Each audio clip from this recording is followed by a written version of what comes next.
s'il vous plaît. Je rends hommage aussi à mon frère, le président du Burkina Faso, Ibrahim Traoré.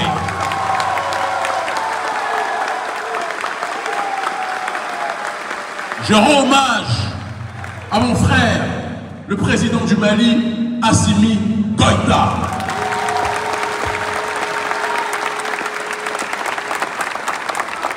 Mais je vais être obligé de rendre encore plus hommage à ceux qui sont responsables de l'émergence de ces dirigeants. Parce que l'erreur cyclique de notre population, c'est de croire que ce sont des hommes ou des femmes providentiels qui font la révolution. Ce n'est pas ce qui s'est passé.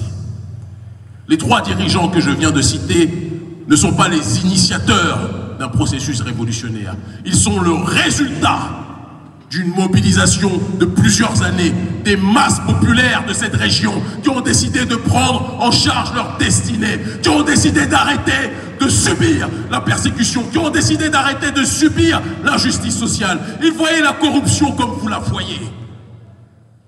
Mais à un moment donné, ils ont dit, il faut que chacun mette ses différences de côté.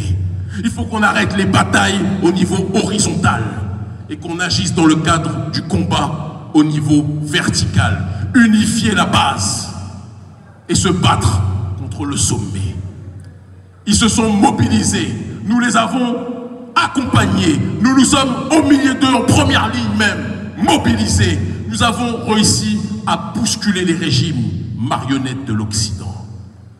Le président du Mali est tombé. Le président du Burkina Faso est tombé. Le président du Niger qui mettait, quand nous venions faire des manifestations contre la puissance néocoloniale au Niger, qui mettait des drones juste au-dessus de notre résidence, qui nous surveillait, qui nous persécutait, qui nous faisait agresser par ces chiens de service. Le président du Niger a chuté parce que le peuple a décidé de croire en lui-même. Qu'est-ce qui fait la différence aujourd'hui entre le peuple au Sahel et le peuple haïtien? Le peuple haïtien est à la base de la révolution au Sahel. La révolution haïtienne est la matrice du combat qui se déroule aujourd'hui au Sahel. Et les gens ne le savent pas, ne le disent pas assez. Mais moi, je veux insister sur ce fait. Lorsque nous menons la révolution, j'ai écrit un livre en 2018 qui s'appelle « L'Afrique libre ou la mort ». Un chapitre entier de ce livre est dédié à Haïti. Entier. Et je déclare que c'est le pèlerinage sur cette terre, le fait d'être en adéquation avec le peuple ici présent, de me revitaliser en voyant les conditions de ma population et la résilience de notre peuple, en me rappelant comment Dessalines, comment Félicité, comment Boukman Tuti et tous ceux qui ont fait la révolution se sont organisés, comment ils ont réussi à mettre sur pied un système de résistance qui a bousculé l'Occident. Et c'est ce qui fait que nous initions la campagne contre le franc CFA. C'est ce qui fait qu'après la campagne contre le franc CFA, nous initions la campagne contre les bases militaires. Et c'est la campagne contre les bases militaires qui accélère le processus de déstabilisation des présidents marionnettes. Pourquoi je vous dis tout ça? Je vois plein de gens parmi vous qui regardent en rêvant de ce qui se passe au Sahel, en se disant c'est magnifique, vous les enviez. Il est temps d'arrêter d'admirer ce qui se fait loin et de réaliser que ce qui se fait loin, vous pouvez le faire encore plus ici.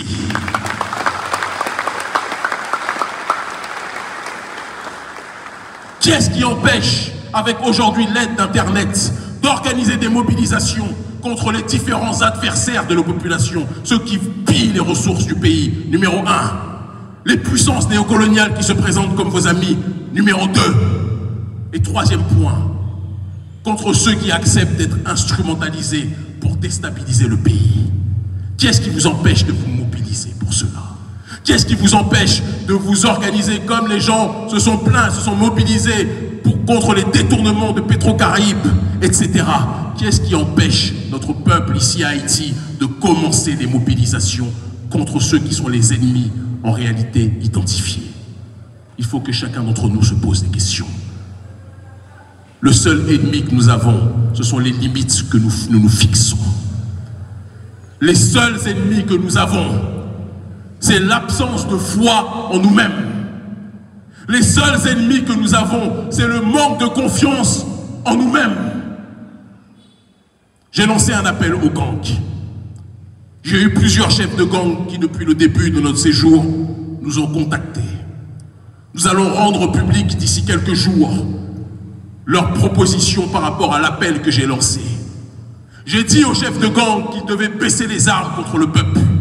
Parce que les ennemis des gangs, ce n'était pas le peuple haïtien, c'était ceux qui leur donnaient les armes pour tirer sur le peuple haïtien.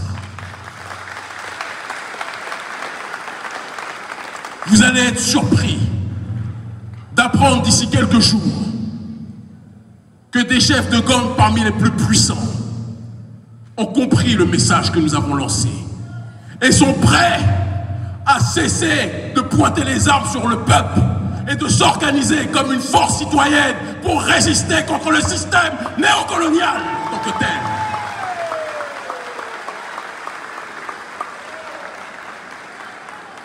C'est pour ça que le gouvernement américain ne voulait pas que nous soyons là. C'est pour ça que le gouvernement français ne voulait pas que nous soyons là. Parce qu'ils veulent faire croire au peuple noir que l'ennemi du noir, c'est le noir en tant que tel. Mais quand le noir finit par comprendre que celui qui est en face de lui est son frère, quand il finit par comprendre que celle qui est en face de lui, ce n'est pas une personne à attaquer, à agresser, à violer, mais une sœur et une femme à protéger, la dynamique finit par changer. Si le prolétariat haïtien et les gangs comprennent qu'ils ont un ennemi en commun, comment pensez-vous que ceux qui sont en train d'occuper le pays, comment pensez-vous que ceux qui sont en train de coloniser les esprits vont fonctionner? Ils vont tous faire leurs valises et ils vont rentrer à Washington, à Paris, au Canada et ailleurs, parce qu'ils sauront qu'ils sont identifiés comme les forces déstabilisatrices du pays. Je ne fais pas partie de ceux qui se réjouissent quand l'Union africaine, qui a à sa tête un certain nombre de corrompus, en recevant les ordres des États-Unis, en recevant les ordres de l'Union européenne, envoie des militaires kenyans pour tirer sur les frères qui sont ici, qu'on appelle les gangs. Le problème, ce ne sont pas les gangs. Le problème, ce sont ceux qui livrent les armes aux gangs en tant que tels. Le problème, ce sont ceux qui font en sorte que les gangs terrorisent le pays pour créer l'anarchie et que plus personne ne veuille venir ici à Haïti. Et c'est pour ça que j'ai fait partie de ceux qui se sont réjouis quand Donald Trump a dit qu'il voulait arrêter USAID. Certains ont pleuré, j'en connais. Certains se sont dit « Oh, on n'aura plus de financement, j'en connais. » Mais il faut que notre peuple apprenne à vivre sans l'aide de ceux qui veulent nous voir noyer.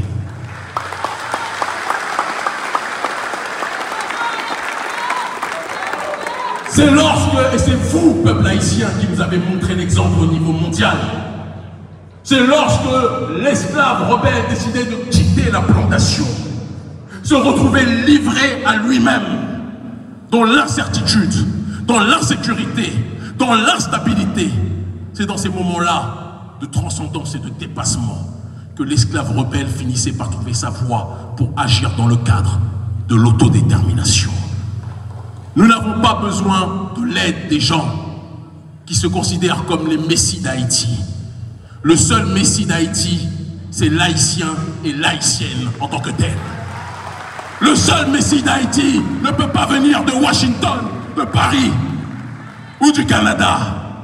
Le seul messie d'Haïti, c'est l'homme haïtien, la femme haïtienne, le jeune haïtien, la jeune haïtienne, la jeunesse prolétaire, la jeunesse universitaire. Tous ceux qui sont sur ce sol, qui sont dans la diaspora et qui comprennent qu'ils ne peuvent respirer chaque jour sans penser à comment faire pour relever Haïti. Ce qui nous manque, c'est le rappel de ce que signifie le panafricanisme. La cérémonie du bois caïman, c'était l'unité de diverses esclaves rebelles, de différentes